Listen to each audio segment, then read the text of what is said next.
नमस्कार विद्यार्थियों, आप सभी का आपके अपने YouTube चैनल आरपीएससी विद नवीन सैनी में स्वागत है। हम पढ़ रहे थे त्योहार और त्योहार में हमने हिंदुओं के त्योहार कंप्लीट पढ़ लिए थे। आज हम पढ़ेंगे मुस्लिम समाज के त्योहारों के बारे में। तो देखिए, मुस्लिम समाज है, जैसे अपने हिंदू का कैलेंडर होता है वैसे ही एक मुस्लिम समाज का भी क्या होता है, कैलेंडर होता है, जिसमें जो महीने होते हैं जैसे अपने चैत्र बैसाख ज्येष्ठ आषाढ़ ऐसे रहते हैं, वैसे ही इनमें मोहर्रम वगैरह रजब ऐसे रहते हैं। तो इन सब के बारे में हम क्या करेंगे, अध्ययन। तो देखो, मुहर्रम एक महीने का नाम भी है और एक त्योहार भी है मुस्लिम समाज के लोगों का। तो हिजरी सन का जो पहला महीना होता है वो क्या है, मुहर्रम।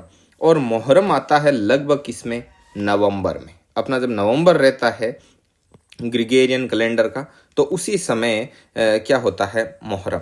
और मुहर्रम की 10 तारीख को ताजिए निकाले जाते हैं, ये इसी दिन होता है ये मुहर्रम। 10 तारीख को ताजिए निकाले जाते हैं और इस दौरान ताशा वाद्य यंत्र का प्रयोग किया जाता है। तो ये ध्यान में रखना कि मुहर्रम की किस तारीख को ताजिए निकाले जाते हैं, 10 तारीख को, और कौन सा वाद्य यंत्र प्रयोग करते हैं, ताशा। अब इस त्योहार के मनाने का कारण क्या है, मतलब ये जो त्योहार है इसके पीछे रीजन क्या है। तो ये त्योहार पैगंबर हजरत मोहम्मद साहब के नवासे हुसैन, इमाम हुसैन की याद में मनाया जाता है, जो करबला के मैदान में शहीद हो गए थे। और ये करबला है वो इसी साइड है, आपके सऊदी साइड, ठीक है। अब इसके बाद में आता है दूसरा महीना, आता है सफ़र। ये सफ़र है वो मुस्लिम समाज का, ये दूसरा महीना है मुस्लिम कैलेंडर का। और ये कब आएगा, अब ये नवंबर है ना, तो ये आएगा, सफ़र आएगा दिसंबर में। कब, दिसंबर में, ठीक है। और दिसंबर में आएगा सफ़र। इस सफ़र की 20वीं तारीख को चहलुम मनाया जाता है। क्या मनाया जाता है, चहलुम मनाया जाता है। तो ये चहलुम मुहर्रम के कितने दिन बाद में आया, 40 दिन बाद। कैसे, जैसे मुहर्रम की 10 तारीख को आया, ये मुहर्रम महीने की 10 तारीख को ये ताजिए वगैरह निकाले जाते हैं, मतलब मुहर्रम मनाया जाता है, ठीक है। तो ये 10 तारीख को है, तो इस महीने के अभी शेष कितने दिन बाकी हैं, 20 दिन हैं बाकी। और इन 20 दिनों बाद सफ़र लगेगा, और सफ़र की 20वीं तारीख, तो 20 दिन हो गए इसके। तो ये 20 और 20 कितने हो गए, 40। तो ये 40 दिन बाद, मुहर्रम के 40 दिन बाद क्या मनाया जाता है, सफ़र, ठीक है। अब देखो, इसको एक मिनट, इसको कर देते हैं डिलीट। अब देखो आगे आता है रबी उल अवल। तो रबी उल अवल है, ये कौन सा महीना है, ये तीसरा महीना है। और ये किस समय आएगा, ये आएगा जनवरी के लमसम, ठीक है, जनवरी में, ठीक है। और रबी उल अवल है, ये 12वीं तारीख को कौन सी, रबी उल अवल की 12वीं तारीख को ईद उल मिलादुल नबी मनाया जाता है। ईद उल मिलादुल नबी मनाया जाता है। और इसी ईद उल मिलादुल नबी को 12 वफात कहते हैं, ठीक है। और ये किस लिए मनाया जाता है, ये मोहम्मद साहब के जन्मदिन जो कि 570 ईस्वी में हुआ, उनकी याद में मनाया जाता है। क्या, 12 वफात, ठीक है। और ये रबी उल अवल की 12वीं तारीख को मनाया जाता है, ठीक है। उसके बाद में आता है रबी उल शानी। तो रबी उल शानी कब आएगा, ये जनवरी में आ गया। ये चौथा महीना है मुस्लिम कैलेंडर का, तो ये फरवरी में आएगा। इसमें कोई खास मतलब नहीं है त्योहार वगैरह एग्जाम की दृष्टि से। उसके बाद में जमादी उल अवल, ये आता है मार्च में। उसके बाद में है जमादी उल शानी, ये आता है अप्रैल में। और जमादी उल शानी की 8वीं तारीख को ख्वाजा मोइनुद्दीन चिश्ती का क्या है, जन्म दिवस है, ठीक है। और इसके बाद में आता है रजब महीना है, ये मई में आता है, मई में। और रजब की 1 से 6 तारीख को उर्स लगता है। उर्स कहाँ लगता है, अजमेर में। और उर्स, ये ख्वाजा मोइनुद्दीन चिश्ती की दरगाह है ना अजमेर, यहाँ पर उर्स लगता है 1 से 6 तारीख को। और भीलवाड़ा का जो गोरी परिवार है वो बुलंद दरवाजे पर क्या चढ़ाता है, झंडा चढ़ाता है। ये चीज़ भी क्या है, इम्पोर्टेंट है, इसको आप ध्यान में रखना। उसके बाद में आता है साबान को 14वीं तारीख को, साबान की जो 14वीं तारीख होती है उसको सबेरात होता है, ठीक है, सबेरात, साबान सबेरात, याद रह जाएगा। कहते हैं कि इस दिन मोहम्मद साहब की खुदा से मुलाकात हुई थी हीरा की पहाड़ी पर। कहाँ पर हुई थी, हीरा की पहाड़ी पर। आगे बढ़ो। और सभी मुस्लिम अपनी भूलों व गलतियों के लिए प्रायश्चित करते हैं इस दिन। सभी मुस्लिम लोग क्या करते हैं, जो साबान है, साबान महीने की सबे रात आता है 14वीं तारीख को, जिस दिन मोहम्मद साहब की खुदा से मुलाकात हुई, इस दिन सभी मुस्लिम भाई लोग क्या करते हैं, अपनी भूलों व गलतियों के लिए प्रायश्चित करते हैं। इसके बाद में आता है रमज़ान। रमज़ान है वो जुलाई में आता है, ठीक है, जुलाई में आता है। और रमज़ान 27वीं तारीख को, 27वीं तारीख रमज़ान महीने की, ये बहुत ही पाक महीना है, मतलब पाक बोले तो पवित्र। 27वीं तारीख को, रमज़ान की 27वीं तारीख को शबे कद्र, शबे कद्र मतलब कद्र से कुरान, तो शबे कद्र का मतलब होता है कुरान का धरती पर अवतरण हुआ था, ठीक है। कब? रमज़ान महीने की 27वीं तारीख को, और इसे शबे कद्र कहा जाता है। और इसी महीने में क्या रखे जाते हैं? रोजे रखे जाते हैं रमज़ान में। इसके बाद में आता है शवाल माह है, तो सवाल ये ऐसे है, से वे वाल, सवाल। और सवाल माह की पहली तारीख को ईद उल फितर, जिसे अपन मीठी ईद कहते हैं, ये भाईचारे का त्योहार है, ठीक है। इसके बाद जिलकात महीना आता है, ये सितंबर में। और उसके बाद में आता है जिलहिज। जिलहिज की 10वीं तारीख को ईदुल जुहा, ईदुल जुहा बोले तो बकरा ईद, बकरा ईद मनाई जाती है। ये कुर्बानी का त्योहार है। बताते हैं कि पैगंबर हजरत इब्राहिम द्वारा, पैगंबर हजरत इब्राहिम द्वारा अपने लड़के हजरत इस्माइल की अल्लाह को कुर्बानी देने की याद में ये मतलब बकरा ईद मनाई जाती है। और हज भी लोग इसी महीने में जाते हैं। हज एक तरीके से जैसे अपने तीर्थ होता है ना, वैसे मुस्लिम लोगों का क्या है, तीर्थ है। बोलते हैं कि हज जाने के बाद वापस आते हैं तो उनके नाम के आगे हाजी लग जाता है, और जीवन में एक बार हज करना चाहिए, ऐसे ये होता है इनके, समझ गए सिस्टम। तो ये चीज़ है। तो हज भी इसी महीने में आता है। और बताते हैं कि पैगंबर हजरत इब्राहिम द्वारा, इब्राहिम से अल्लाह ने मतलब अपनी सबसे प्रिय चीज़ की क्या मांगी थी? कुर्बानी मांगी थी। तब उन्होंने हजरत इस्माइल की क्या दी थी? अल्लाह को कुर्बानी दी थी। बताते हैं कि फिर बाद में अल्लाह ने इनके पुत्र को वापस जीवित कर दिया था, ऐसा कुछ है, समझ गए। उसके बाद में आते हैं जैन धर्म के पर्व। तो जैन धर्म के पर्व में सबसे पहले, अब ये हिंदुओं के कैलेंडर के हिसाब से जैन धर्म के पर्व मैं बता देता हूँ कि चैत्र कृष्ण नवमी होती है, उस दिन ऋषभ देव जयंती आती है। और चैत्र शुक्ल त्रयोदशी को महावीर जयंती आती है। और करौली में महावीर जी का इस दिन क्या भरता है? मेला भरता है महावीर जयंती को, चैत्र शुक्ल त्रयोदशी को। उसके बाद में भाद्र शुक्ल तृतीया को जो तीज होती है, उस दिन ये रोट है, समझ गए, ये रोट त्योहार है इनका, जो कि तीज को आता है भाद्र शुक्ल तृतीया को। उसके बाद में आता है सुगंध दशमी पर्व, ये भाद्र शुक्ल दशमी को आता है। और 10 लक्षणा पर्व है, ये प्रतिवर्ष चैत्र, भाद्र और माघ माह, 3 महीनों में, चैत्र में, भाद्रपद में, माघ माह की शुक्ल पंचमी से लेकर पूर्णिमा तक चलता है, ठीक है। 10 लक्षणा पर्व। इसके बाद में है पर्युषण। तो पर्युषण ये है एक महापर्व है, बहुत बड़ा पर्व है। और इस दिन, जैसे मैंने मुस्लिम समाज में बताया था कि भाई इस दिन ये शबान शबे कद्र बताया था ना, शबान शबे कद्र होता है। शबे कद्र को क्या हुआ था, जो ये शबान है, शबान को शबे कद्र क्या, शबे रात। शबे कद्र तो वो है कि जिस दिन कुरान क्या आई थी, धरती पर आई थी।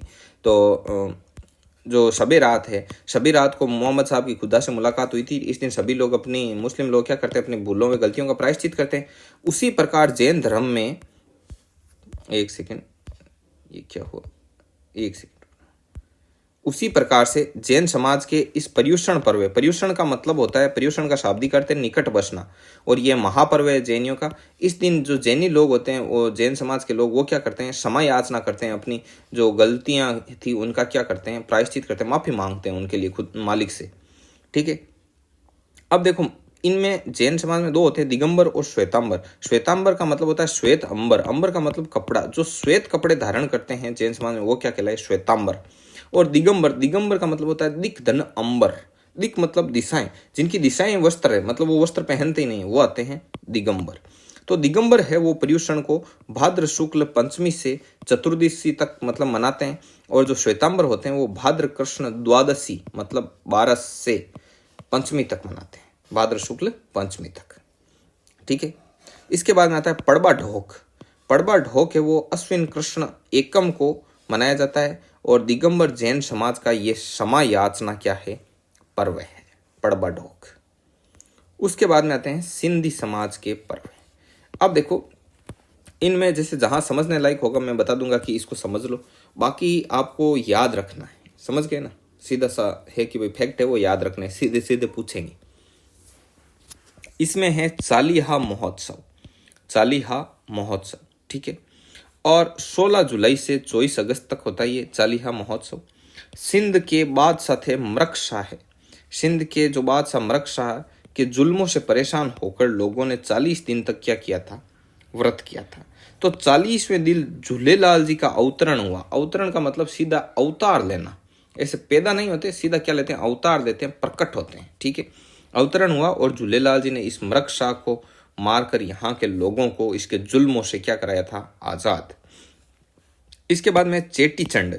तो चेटी चंड है वो झूलेलाल जयंती है, मतलब झूलेलाल जी की जयंती है और चैत्र शुक्ल एकम को इनको ये जयंती मनाई जाती है और इन्हें वरुण का अवतार माना गया। किन्हें, झूलेलाल को वरुण का क्या मानते हैं, अवतार। उसके बाद में आती है धदड़ी या बड़ी सातम।